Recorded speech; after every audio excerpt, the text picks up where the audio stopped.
Oh, it's Jobs Friday, and we've got ourselves a jobs report. Fugazi.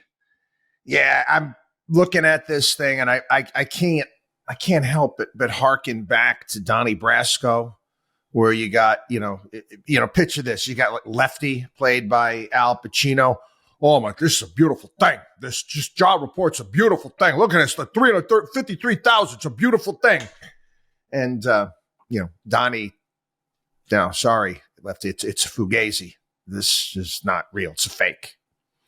Yeah, I was invited to appear on one of the networks in their Brady Bunch boxes today to discuss the jobs report, and I didn't do it. I didn't feel like it. I won't do it anymore.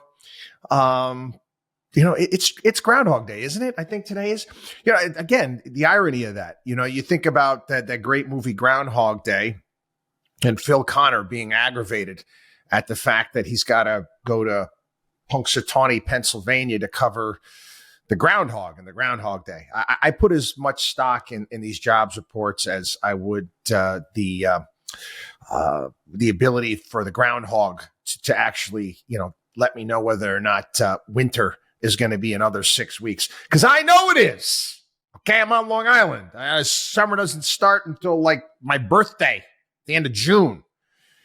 So no, I decided not to do it. And thank God I didn't, because if I was sitting there in one of those boxes and they came out with this number and I would have been like, bullshit, I wouldn't have been able to help myself. I don't know. Anyway, so yeah, ridiculous.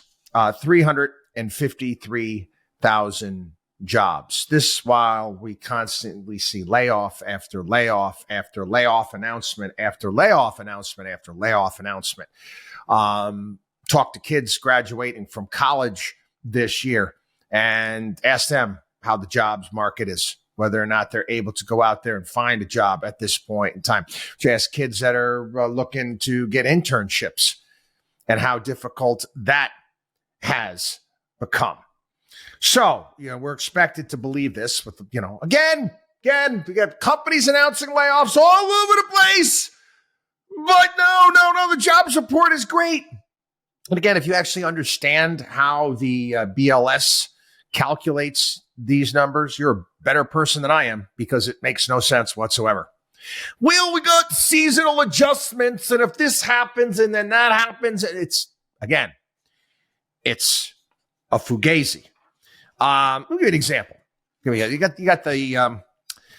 got the establishment and the household survey. The establishment is the 353,000 jobs, but the household survey is saying that employment dropped by 31,000. So how is it that the amount of household people losing their job is down by 31,000, yet magically there's 353,000 jobs were created? Where are these people living? For crying out loud. They don't have a house. It's made up. You also want to take a look at the internals, which they don't do. Full-time jobs actually declined by 63,000. Part-time jobs were up by 96,000. You starting to understand how ridiculous this survey is?